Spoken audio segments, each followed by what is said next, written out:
Okay, good morning, everybody. I'm Steve Atherton. I'm a senior lecturer in education at Aberystwyth University, and I'm delighted to be chairing the session this morning. So the session is about Clarify, which is a meta tool for detecting unorthodox edits in Microsoft Office document metadata. And our presenters are Dr. Claire Johnson and Dr. Mike Reddy. So Claire is a former head of cybersecurity at the University of South Wales. She's recently completed her PhD successfully in forensic analysis of academic integrity, reviewing document metadata for authorial authenticity in the assessment. And Dr. Mike Reddy is a member of the QAA Academic Integrity Working Group. He's co-chair of the Welsh Integrity and Assessment Network and has several decades of experience in academic integrity research and championing the student voice. I'll hand over to Mike in a moment, but if I can remind you that if you want to ask any questions, you can use the live Q&A through the portal, or you can use the chat function on Zoom, and we'll put the questions to Mike at the end of the session. So thanks very much. I'll hand over to Mike now. Thank you very much, Stephen. I'm going to share my screen now, so hopefully you'll be able to see everything and hear everything. Okay, and I've gone dim now, so I have no feedback at all. But I can see I'm screen sharing, so everything's fine. Really, I have to give credit where credit's due here. I was Claire Johnson's PhD supervisor over the kind of 6-7 years when she was a part-time student, as well as doing a range of amazing jobs. So I cannot understand how she managed to fit all this in. But we're going to actually start with a video presentation by Claire, and then I'm going to kind of backfill with a very practical, pragmatic, and really open to those kind of difficult questions as to how you engage in the practice of doing academic integrity detection, because that's primarily what we're looking at here, and then what the consequences of those are. And we're going to look at a real kind of case study. So in today's session, we're going to start off with a video where Claire's going to talk about Clarify, which is the subject of her PhD presentation. And then I'm going to go through a real case study we had with real students. And as I said, names obscured to protect the guilty. And then we can kind of go from there. So I'm going to start off with Claire's video, which I'm hoping you can see now and hear. If there are any issues, then hopefully someone will just pipe in my ear, because unfortunately I've lost the chat window now and I cannot see any kind of chats that happen. So with luck, this video will play, and it's about 13-14 minutes long, and then we'll kind of do some Q&A regarding that, and then I'll look at the case study. So here we go. Hi, I'm Claire Johnson. I'm a cybersecurity consultant and was previously an academic at the University of South Wales working in the cybersecurity department. I've recently completed a PhD there, focusing on academic integrity, but in particular using the application of digital forensics techniques to detect academic misconduct. Having been working in the cybersecurity department, I developed some expertise in digital forensics techniques and the way that they're used in detecting digital crime. And an opportunity arose where it was possible to explore a document that had been submitted by a student using these digital forensics techniques to see if there were any ways of sort of determining how the document had been constructed and whether we could pinpoint whether any misconduct had actually occurred. The current detection tools that are used for academic misconduct focus on two main areas. Firstly, that of the textual content. So what is the text actually saying, and is that appearing anywhere else in databases or journals or online or so on? And then the other aspect that is being developed is around stylistics and authorship tools, which look at, again, primarily the actual text of the document, but look for stylistic features that are common across one student's work or across a number of students' work, but that would indicate one author had written all of that work. So the issue with these existing tools is that they can struggle to detect things like contract cheating and more recently text generated by AI, because that text is not found anywhere else. It could indeed be original, it's just not been written by the student who's submitting the work. And as we know, and this was a big part of my PhD, is that the visibility of detection can act as a really good deterrent to students. So it's not just about catching and evidencing academic misconduct, which of course is important, but it's also about incorporating a deterrent into the whole process. So as I mentioned earlier, the tool that I've developed is using digital forensics techniques. It's called Clarify, and it began with a piece of work that had been contracted out by a student. I knew the work was contracted out because the contracting author contacted me and said, I have written a piece of work for one of your students, they haven't paid me for it, and therefore I'm going to reveal their identity.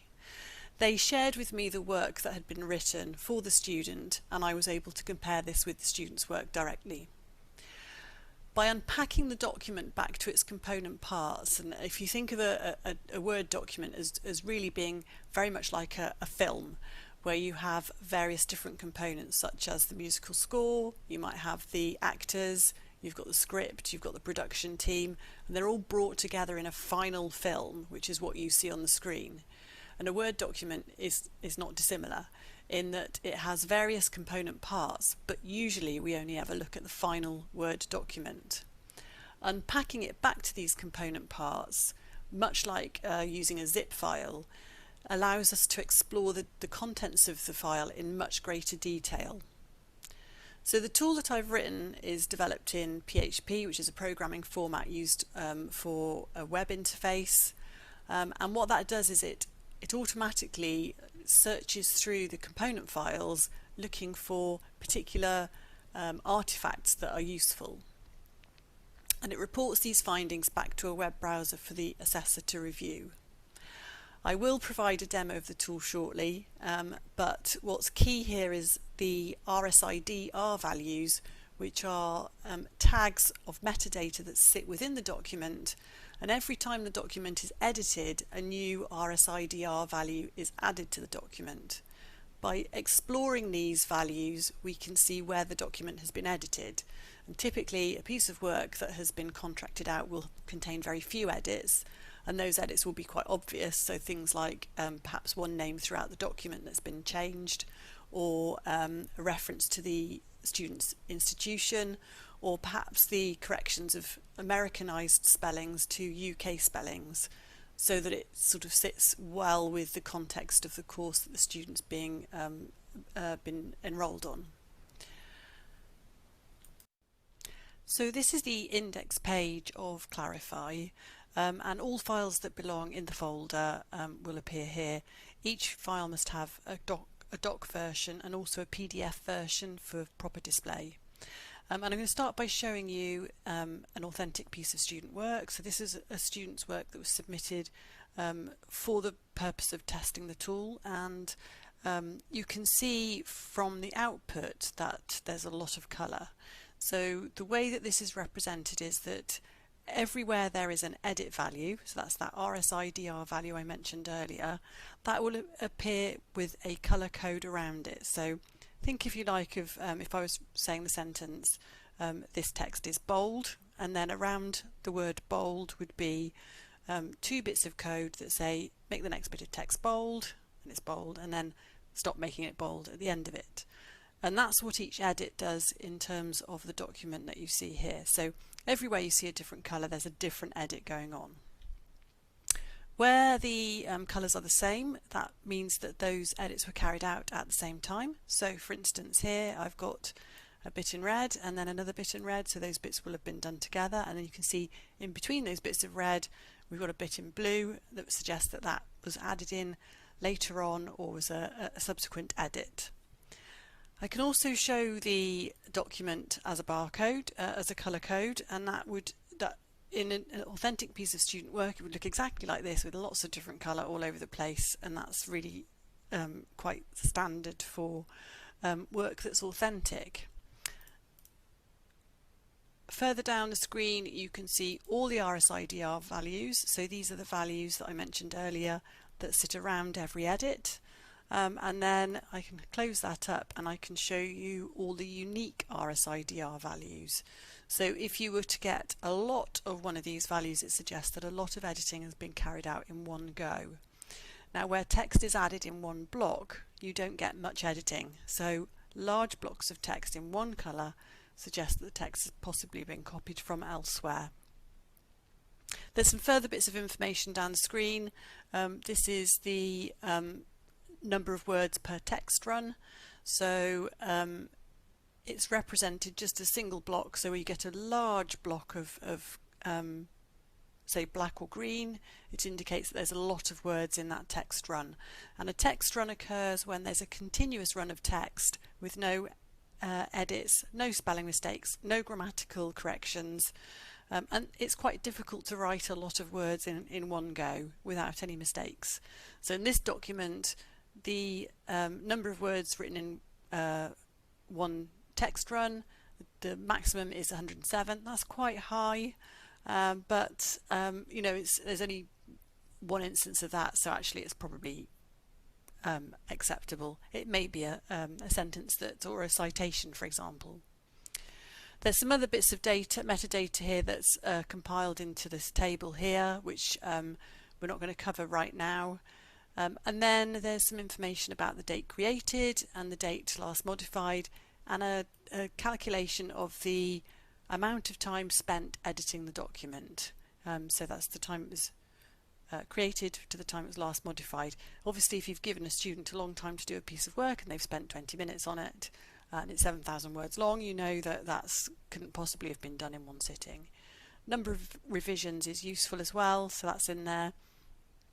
And then further down again, we've got all the images that appear in the document. So these are the images in their uncropped version. So students will often crop an image in the document itself, and that can reveal useful information. So just scroll back up to the top. I'm going to go back to the index and show you the contracted piece of work that I mentioned earlier. So first of all, I'll show you the actual author's work, and you can see there are some blocks of, if I hide the text and show the blocks, there are some large blocks of colour, so it would suggest that perhaps this piece of work isn't completely original and that some of the text has been lifted from elsewhere, but this is the work that the contracting author provided to the student, and there is a fair bit of colour in there. So, you know, I'd be questioning some of these sections, but not all of them. If I then go to the student's work, so this is what the student submitted, and you'll see it is actually really very different in its appearance. So we've got a lot of blocks of text. I'll just show you that as colour blocks, so you can see there is a significant chunking of the text where that text has all been added in one go. And if I show you, these are interesting, these sort of brown sections that have been interspersed into this red. If I highlight those, you can see they are all the word behaviour. So that often the word behaviour is spelt with an American spelling which excludes the U. This suggests to me that somebody has gone through and added the U in just to make that match UK spelling. And there are some other sort of edits that are in that similar colour further down as well. It's very compelling to look at. You can see that the text has been added in a huge amount all at one go with just minor edits throughout. Just also want to go back now and show you this document, which is quite interesting. So this is a reflective piece of work about a game that was played amongst some students, and in this instance what's interesting is that if I scroll down the text and show you the unique RSID values, I'm going to go to this one which has 20 instances of this particular edit value, so the 20 edits made at the same time. And if I click on that, I can highlight them in the text, and if you look through, you'll see that actually this is the word Cluedo, this is the word Cluedo. I think a bit further down we've got the word behaviour again, this time spelt incorrectly. I get the feeling that in this case, we've got some more Cluedos up here, that the game was potentially either misspelled and somebody's gone through and had to change the spelling, or was a different game in order to look different to another piece of students' work that perhaps shared the same content. And in the instance of the word behaviour, in this case, the U has been removed, and so it's been turned into that US spelling of behaviour, all of which would suggest that something's slightly amiss with the document. And if I show you the text, you can see there are, again, those big chunks of colour, which would be worth discussing with the student. And finally, I've got a PowerPoint file. The tool isn't optimized for PowerPoint, so it doesn't work completely correctly, but what it does do is it shows you the images in their uncropped version. And you can see this is a piece of work where the student has been asked to create mood boards and fashion designs, and presented that work as if it was their own. So this one, for example, they've said fabric board 2, and they've created a number of swatches. But actually, when you look at the full-size version of those swatches, so this one here, you may not be able to see here, but actually it comes from Pinterest and it's credited to somebody else. And the same goes with some of the other boards that the student has provided as well. So you've had a demo of the tool Clarify that I've developed as part of my PhD. I hope you found it useful. As with any tool that detects academic misconduct, there's a lot of work to do, and it will require human intervention to check the results are valid. But I think what it can do is provide really useful evidence that helps initiate those discussions with students when work doesn't look like it's been completed by the student that's submitting it. So I hope you've enjoyed. Thank you for listening, and I'd really welcome your comments and feedback following this session. Thanks very much. Right. I'm hoping I'm back on screen, or you can see the slides again now. So that was a like lightning fast journey through the Clarify tool. It's not perfect. It's not final yet, but I think that what it does offer is some quite unique kind of features. So I'm going to now chat about a kind of real example. So please treat this sub rosa, if that's at all possible. And absolutely on an AI developed assessment task. Just to answer that question, Helen in the chat said, I'd love to see a demo based on an AI development task. I thought this case study that I'm about to present you was going to be something like that, but actually it turns out, spoilers, it wasn't AI based, or the students who were involved didn't in any way admit to it being AI based. And I will say that I will give just enough information about these students. The students that I'm going to talk about now, it was their second assignment.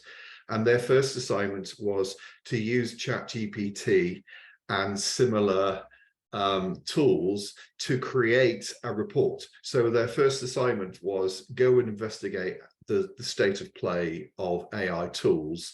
And this, so they would have been very aware of both AI tools and also my personal research interest in it. So I didn't actually expect the second assignment to have any kind of issues with AI because they'd already looked at it and reviewed it. I wasn't sure when I saw this case study if it was going to be AI based, but to answer your question, Helen, an AI developed task, if you were using, for example, ChatGPT, you'd have a load of text appearing and you might copy and paste it into a Word document. That would then, with the Clarify tool, show big blocks of text.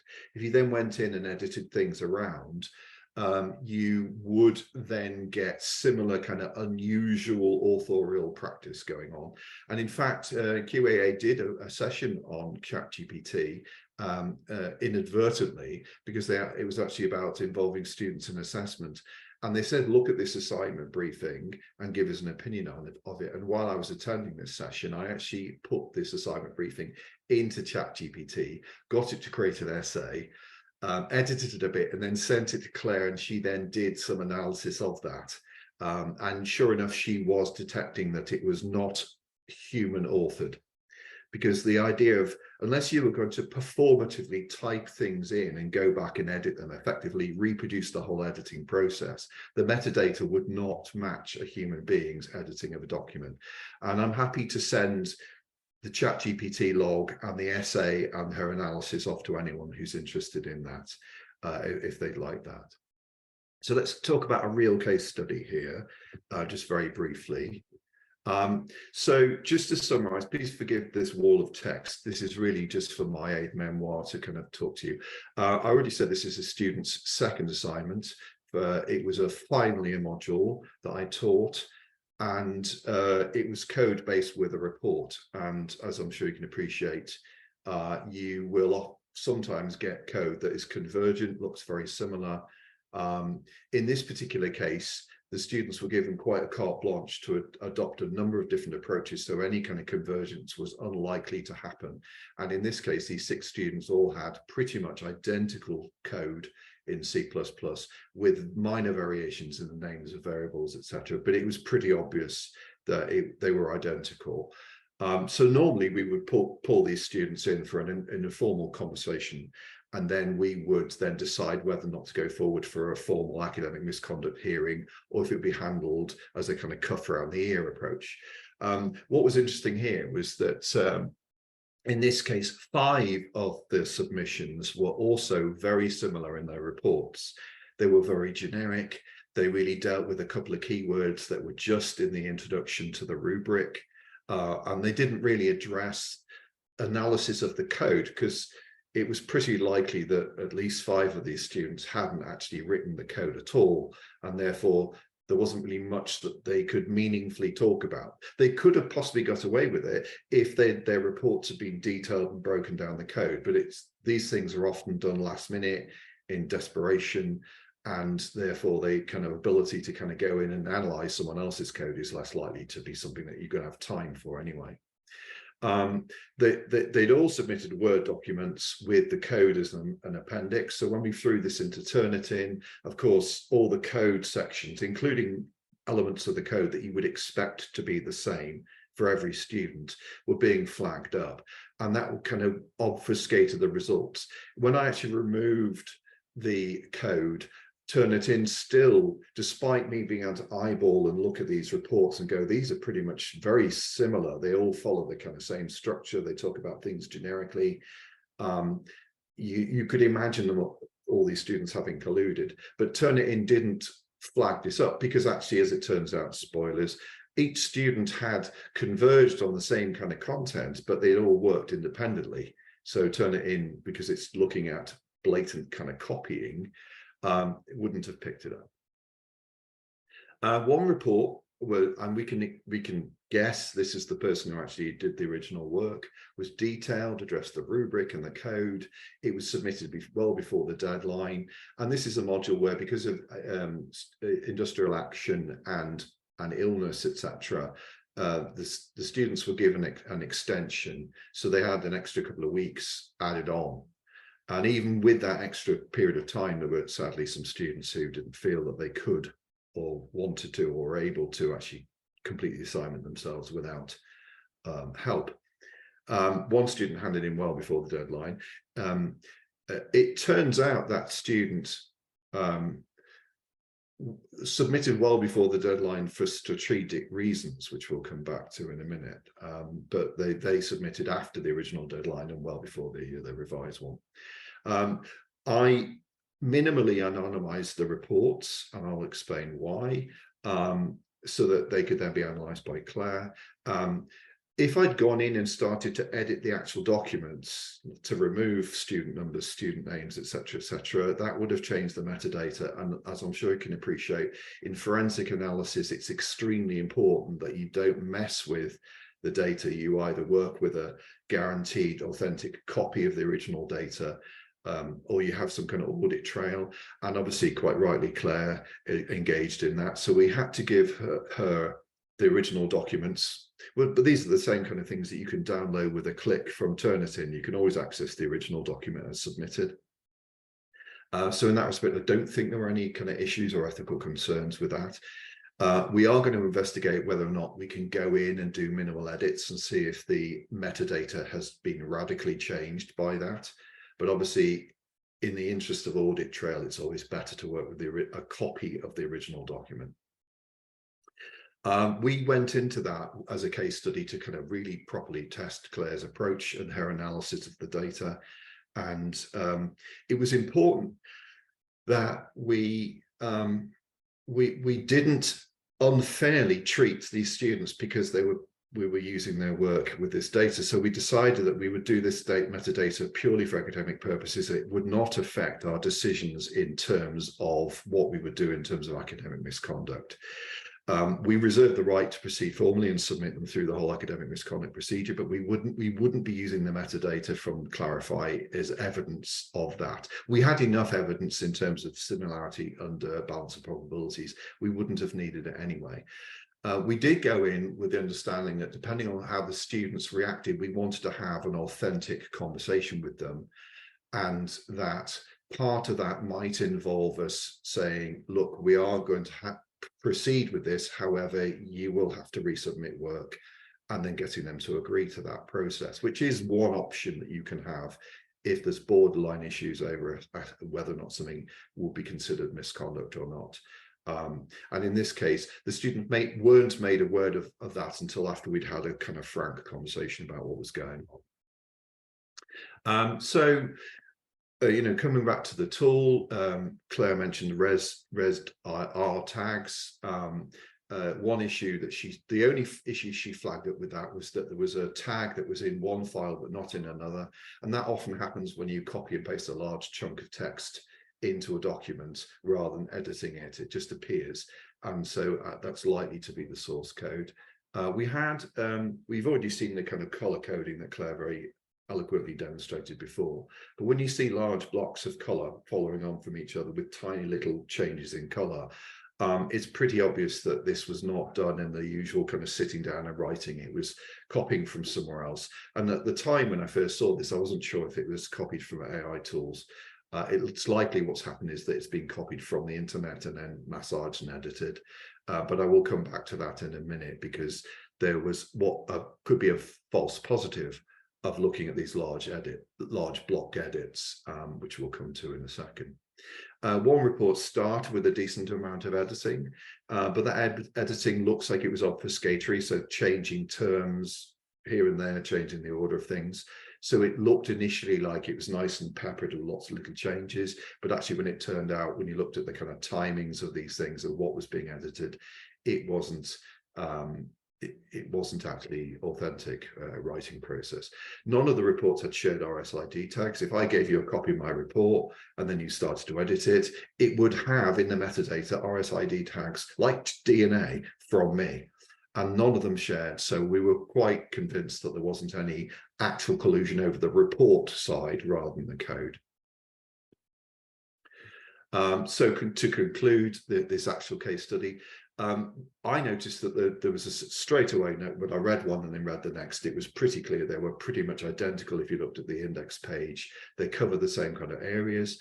What was interesting was that there were students, we had a very frank conversation with them. We said, look, these are, and they went, no, we all wrote these. I mean, their explanation for why they were all the same was that they were all superficial, and because of that, they were likely to converge on the same kind of concept. And the reason for that is because none of them, apart from one, had written the code, and therefore they didn't know what to write about because they hadn't actually written the code. They didn't have the time to analyze the code, because I suspect if they had, they would have had the time to write the code, and they wouldn't have been in this boat in the first place. So what they did was they kind of just all independently, with one exception, they all independently kind of looked and went, what can I write about? Oh, there's this key term and that key term and that key term in the introduction. Let's go to the internet and find out what that tells us, and then regurgitate. So although they were similar, and that's one of the things that flagged up to me, it was because they were convergent rather than copied. There was one case where a student said he'd seen the index page of another student's report. And it's quite likely that they may have had informal conversations and said, what do we write about? Oh, I think we'll write about this. And then off they all went independently. And so you can't always assume collusion based on similar content. That was an interesting one. And what was also interesting from my point of view is, just spoilers, they all admitted it straight away.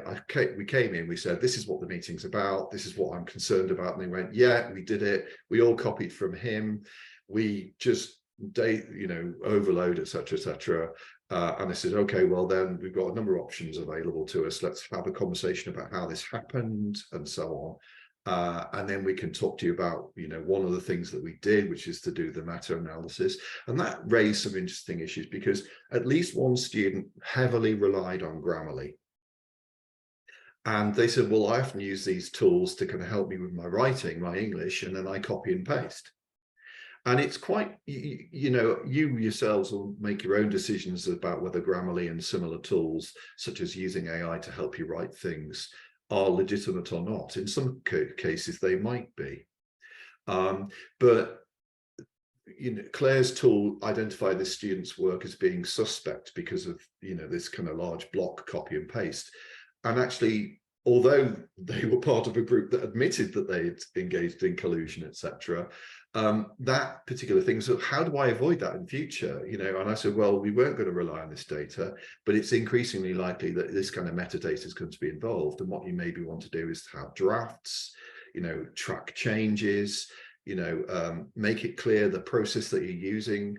And in a way, it's a shame, but a student might have to cover their arse, if you don't mind the phrase. They might have to show an authorial process that they're going through in order to prevent possible false positives or even actual detection of their work as being suspect. I've got a question, but I'll come to that in a second because I just want to finish this slide and then we'll kind of come to questions. So we are concerned that unusual metadata should not be used as the only evidence of potential misconduct.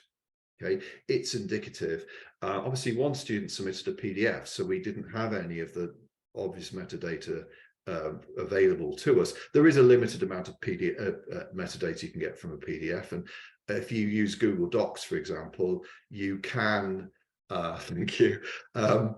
You can track changes in these things, and I'm always very keen on the students engaging in iterative development and actually having save, so that they've got that track record, that audit trail of their process. Because if, for example, I copied Holly's work and I had no metadata in there and no audit trail or track record of my having done the work, then Holly had all the metadata and all we'd know who had actually authored it and who had copied it. Which takes me back to that one student who submitted early. He handed his code to the other students, but he submitted early, and he was under the mistaken belief that if he could show he'd submitted early and they'd copied him, they would be at fault, but he wouldn't be. And I sat him down afterwards and I explained to him that him giving the code to other people is also an offence. And him having submitted it first, all that did is prove he was the one who authored it. It didn't disprove that he'd engaged in collusion. And he was actually quite white-faced, and his fairly naive thinking, I'll protect myself by submitting early, actually had completely backfired on him. Interestingly, Claire's results found his document as the most authorial, authentic, which we understand because that's actually what it was. He wrote it himself. But she didn't know that. It was all anonymous for her. Okay, so I think I'm sort of done now. So what I'm going to do is stop sharing, and then I'm going to have a look at the questions. Let's stop sharing, and you can see my lovely face again, and I can see all of you. So this is a question for Mike. If the tool clarified detects unorthodox edits, what would the impact of the format student assessment submissions? Yes, right. So this is an issue. If we are going to try and use these tools, and they are very good at showing the authorial process, it might be one student, as I said in the slides, they use PDFs because what they did was they used Google Docs and then exported it as a PDF and submitted it. We might need to change the way that we address how submissions are done. One example would be to say, no, you all have to use Word, you all have to submit in Word, that because we want that metadata. But the other way would be to say, for example, have a shared document where it's shared with the tutor and track changes so that I can go in and look at the editing process and look at early drafts, and it can be much more interactive. This tool is about detection, really, and what you do with it afterwards and how you handle your university regulations and procedures. It shouldn't be trying to shore up a leaky dike. It should be saying, can we avoid having a dike in the first place? let's not redirect the river. Let's see where the river wants to go and then flow with it. And what's interesting, to kind of just finish off really, is it's a kind of Hegelian dialect that we need to adopt here, because we have the idea of thesis, antithesis, and synthesis, which is Hegel's kind of main approach to these things. And we have our original way of doing things like music sold and concerts gone to, and then we have MP3s and CDs, and then we have Napster, and then we have iTunes and Spotify. We kind of go from thesis to antithesis, the people trying to corrupt the way of doing things, and then we find a way forward. So, for example, AI tools, something that's going to be talked about a lot during this day. It's quite likely we're going to have to, and actually it's beneficial for us to integrate that into the students' learning and assessment process. In the short term, we need to detect and ensure quality. We need to be able to assess whether or not student had done the work or not. And with AI generated tool and essay mills and so on, it's an increasing threat. But we also need to look at the whole way in which we assess. This isn't going to solve that problem, but what it does is help us to identify currently where the leaks in the dike are. Please, can you provide a link to academic output about this approach? I'd love to read it. Okay, yes, I'll. I think in the chat I put my email address. If you email me, I'll kind of send you some stuff, and we can do some follow-on conversations. And I'm done, unless there's other questions. Mike, can I jump in there and just thank you for that absolutely incredible presentation. It was really, really fascinating. And there was a question earlier on in the chat asking if this is going to be sort of available to us. And maybe if I could just build on that, have you sort of piloted it with other subject areas in your own university? Have you got plans to roll it out either commercially or however you want to work with it? Well, obviously, from my point of view, this is very strongly Claire's tool. Claire's left the institution now. I've got access. I've got a copy of it. It runs on a server. So any server that runs SQL and PHP, the tool can be run. There are a couple of little husbanding kind of activities you've got to do, like you have to create a PDF version of the original document so that you can then do that, presenting the document and presenting the metadata in parallel. Because obviously part of that is about not editing or changing the original document.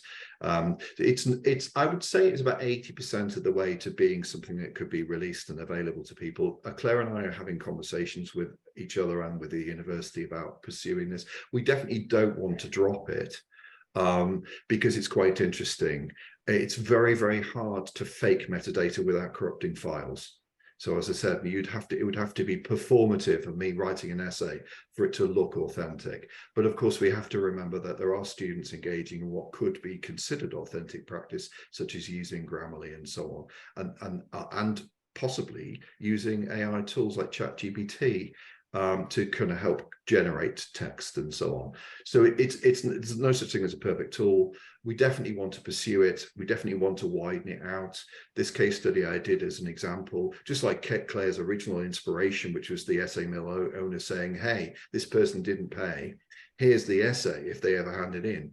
That was the starting point for this particular thing. It's amazing how a small thing can make a big difference in a PhD, because it was definitely kind of went at complete right angles at that point when that happened.